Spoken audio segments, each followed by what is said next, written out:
Hello there, my dear and wonderful friend. Today we're only going to talk about one question, but indeed it's an almost eternal question that has been discussed thousands of times. In fact, let's try to throw in our 2 cents as well. So why is it that in all countries, at all times, every attempt and experiment to build socialism has ended in failure? Throughout history, from the early 20th century to the present day, numerous nations have embarked on this path, including the Soviet Union, China, Cuba, and Eastern European countries. These attempts have been analyzed by various scholars and experts. The reasons for the collapse are multifaceted, encompassing economic inefficiencies, political corruption, social unrest, and socio-psychological factors. So why is it that in countries that are thriving the most successfully, when compared to all other countries on planet Earth, there are not just fighters for socialism, but also intellectuals, educated people, those with noble intentions, and highly educated individuals who hold socialist views in various aspects and in many ways? You know, a few small examples from the past, like for instance in history. Once a friend of mine got married during our college years to a woman from a Western European country. Well, there were this and that, student exchanges, cultural exchanges. I'm not mentioning his last name right now because I kind of forgot to ask him for permission. And it's not nice to talk about someone else's personal life without their consent, right? So since his girlfriend came from a family with quite leftist, socialist, and even somewhat communist views, she became his wife. And she liked everything about the Soviet Union. She was thrilled with Leningrad. Well, not just from the architecture. Well, Paris is definitely not the least important city on earth. But she said, guys, what are you unhappy about? You love each other so much. You drop by each other's places at any time of the day without any warning. You drink, you sing songs, you read books, you talk about art and so on, and enjoy the atmosphere. What don't you like about it? Well, maybe you should throw in some trendy clothes too. Then she lived there for a while and said, my dad said he would give us some money and we could buy an apartment here because living with your relatives is kind of uncomfortable. And when her young husband told her that they couldn't buy an apartment, he explained why, to her surprise, because there has to be less than so many square meters per person, because you need to live so many years in Leningrad, because you have to get on a waiting list, because it's for so many years. She said, no, but you can pay with money, and nobody cares about your money. After a while, she declared that it was impossible to live in this country, and as a result, they moved to Paris. Another option. She wasn't from Paris anymore. She was from the beautiful city of Stockholm, in the heart of Sweden. Well, Sweden is indeed also a very pretty, decent country. She was a young communist who married a Soviet journalist. He was sent again for an internship to the city of Tallinn, and they met there. Yeah, all the journalists were in the same printing house.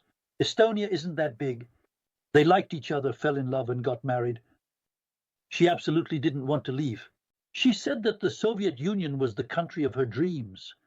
Everything was wonderful, amazing. This went on for 2 years. In those 2 years, the little one became an alcoholic. Stepping out onto the balcony of the room in the apartment where they had their room, she shouted, having mastered Russian swear words perfectly, that you send each other to hell when you should be sending each other to communism and so on. So, the young husband was called in by the KGB and was told that he could either let her leave, or they could get a divorce, or they could leave together. But he needed to understand that the consequences could be unfavorable. Well, in the end, they moved to Stockholm. In Anatoly Gladolin's memoirs, he talks about how he drove Marina Vladi around Moscow when her romance with Vysotsky began, whenever she flew into Moscow, and how it's like the conversations are exactly the same, I read Gladolin's book not too long ago, but much later than the events I just told you about. The Street of Generals is the name of this book, and I recommend it to everyone. If you want to know, this is what we were breathing in.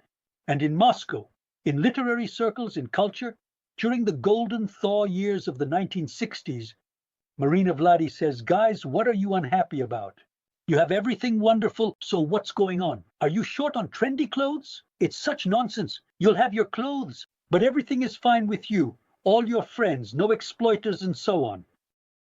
And then, at some point, Vladimir picked her up from the hotel. I don't remember which one, but it was quite decent, you can be sure of that. And they went down to the restaurant for dinner. And the doorman, who was quite young, tall, athletic, and a nice guy, stepped in their way and said, "No pants allowed." And Marina Vladi was wearing a pantsuit. She was famous in those years in the Soviet Union. Not too long ago, the film The Witch was released, and then came Days of Love.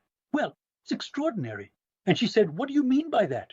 And Gladlin said, "Just call the metro." He already knew how to talk to restaurant people. He was a famous writer by then and had some money. "Just call the metro." The doorman came over, pulled him aside and said, "Well, Anatoly Tikhonovich, you have to understand. Today the city council just issued a decree that ladies in pantsuits, in pants, are not allowed in restaurants. You have to understand, if it were in 2 weeks, everyone would forget about it completely. But today is the first day. If I let her in, they'll kick me out of my job right away. You see, I just can't. Well, for heaven's sake, they're adults. Let her change. We'll be more than happy to serve her." They went up to the room. And Vladi was rolling on the bed and screaming, "How can you live in this fascist country? What kind of fascism is this?" She suddenly looked at happy socialism a little. Just a little differently when, you see, they didn't let anyone into the fancy place wearing a pantsuit. Yeah, like this. So let's move on to the theory. If we look at the intellectuals who hold socialist views, like, say, Bernard Shaw, this is an important aspect to consider. It is crucial to understand the perspectives of these intellectuals. In his time, he wasn't the only one. There was a long line of well-known people in Europe, influential in their opinions. By examining closely, we will find that all these individuals live in countries with capitalist economies where private ownership and free markets are common, and they sympathize with socialism, which is not the framework they have, but a much fairer, happier, and more progressive framework compared to their capitalism, with its brutal grin of exploitation and so on, and more. Because they had seen capitalism in practice, while socialism for them was still theoretical in their view. It was a dream, and aspirations. Any dream is beautiful until it starts to come true. The realization gently and mercilessly firmly seizes the dream by all its tender spots and drags it down to our sinful earth. And the dream gets all the various organs and different attributes of earthly processes and unique characteristics of beings and objects, and it becomes dirty here, crooked there, and so on, in various places in different ways. So I repeat, indeed, all these big lovers of socialism, the intellectuals, they truly all live in France, in England, in Germany, in Spain, in Italy, in the United States, such as, for example, and other countries. Well, we're not talking about Canada with that idiot Trudeau. So they just need it differently than it is now. They just need it differently than here. And now let's take the Soviet Union. Well, when in the Soviet Union, if we take the history of the Soviet Union, it's really interesting because at first, the entire population, except for the Bolsheviks, categorically believed that this outrageous experiment would soon burst and that this experiment was mad, inhumane, and doomed to fail. Well, then they exiled some, imprisoned others, and shot some. Then in 1937-38, they created such horror that it was passed down in the genes, and to this day, the Soviet-Russian horror lives on in our genes. But then under Khrushchev, they loosened the screws a bit, and things started to change. Well, you could talk about it. There was a period when they didn't imprison anyone. They imprisoned literally just a few people there, even 10, even 20. What are 20 compared to 2 million prisoners? All the time at once, in every corner of the world, and in every possible way. And the best people, those who truly understood the implications, spoke out against socialism. Well, obviously, the wisest and most decent of these people, who had a profound understanding of the situation, was the renowned and respected Vladimir Bukovsky. His books remain along with lectures, interviews, and speeches. You can listen and read. Bukovsky was a smart man. This is to say that, in other words, he was exceptionally decent and thoughtful. So why did smart, decent, and well-educated people in socialist countries speak out against socialism for a free economy? This applies to Czech dissidents as well as to Hungarian and German ones. By the way, East German ones too, wherever you look really. The smartest, noblest, most selfless, and most honorable.